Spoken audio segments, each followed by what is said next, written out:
सर्वांना क्रांतिकारी कडक जय भीम।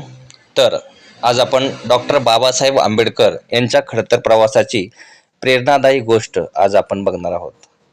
एका लहानशा गावात भीमराव नावाचा मुलगा जन्माला आला। घर गरीब, समाजात अस्पृश्यतेची जखम खोलवर रुजलेली, शाळेत बसायला वेगळी जागा, पाणी प्यायला मनाई, शिक्षकांनी वहीला हात लावू नये अशी अवस्था। पण त्या लहान मुलाच्या डोळ्यात मोठी स्वप्न होती। भीमरावला तहान लागली तरी स्वतः पाणी घेता येत नव्हतं।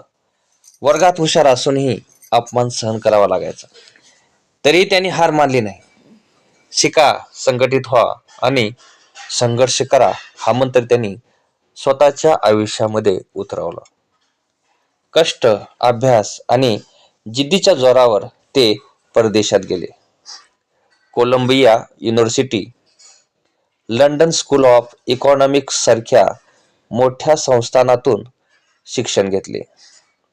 भारतात परतल्यावर त्यांनी फक्त स्वतःसाठी नव्हे तर कोट्यावधी दबलेल्या लोकांसाठी लढा दिला। तर बघा, समाजात समानता यावी म्हणून त्यांनी आंदोलने केली, लेखन केलं, भाषण दिली। भारताच्या संविधानाचे शिल्पकार बनून त्यांनी प्रत्येक नागरिकाला हक्क दिले।